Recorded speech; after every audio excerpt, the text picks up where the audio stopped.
Cat Checks Out the Library by James Dean. Pete's mom is taking him to the library for the first time. The librarian gives Pete his very own library card. "Cool," says Pete. The librarian smiles. "Time for the tour." The librarian takes Pete through the library. There is a big desk where people wait to check out books. Pete sees some of his friends reading at a long table. It's very peaceful and quiet. How relaxing. The librarian takes Pete to her favorite room. There are lots of Pete-sized chairs, tables, and shelves. There are books of every shape, size, and color. "What do I do now?" Pete asks. "Now you read a book," the librarian says. "Which book should I read?" asks Pete. "You should read any book you like," says the librarian. Pete looks around. There are so many books. Pete picks up a book all about airplanes and jets. He reads it and pretends that he is a stunt pilot. He flies a super-fast jet and does loop-de-loops. He spirals high in the sky. Then Pete finds a book with dragons, wizards, and unicorns on the cover.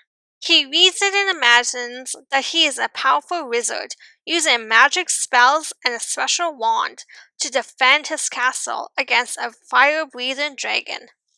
Next, Pete opens a book about spiders and insects. He reads it and imagines that he is a scientist studying all types of critters in the wild. He has to be very still to study some critters, and very fast to study others.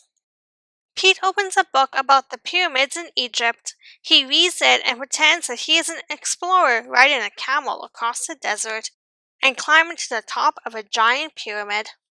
Next, Pete picks up a book with all sorts of robots on the cover.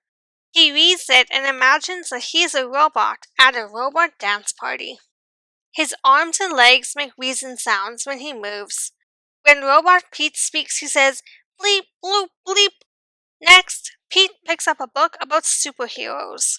He reads it and makes believe that he's a superhero. He flies around the city in a colorful cape, chasing bad guys and saving the day.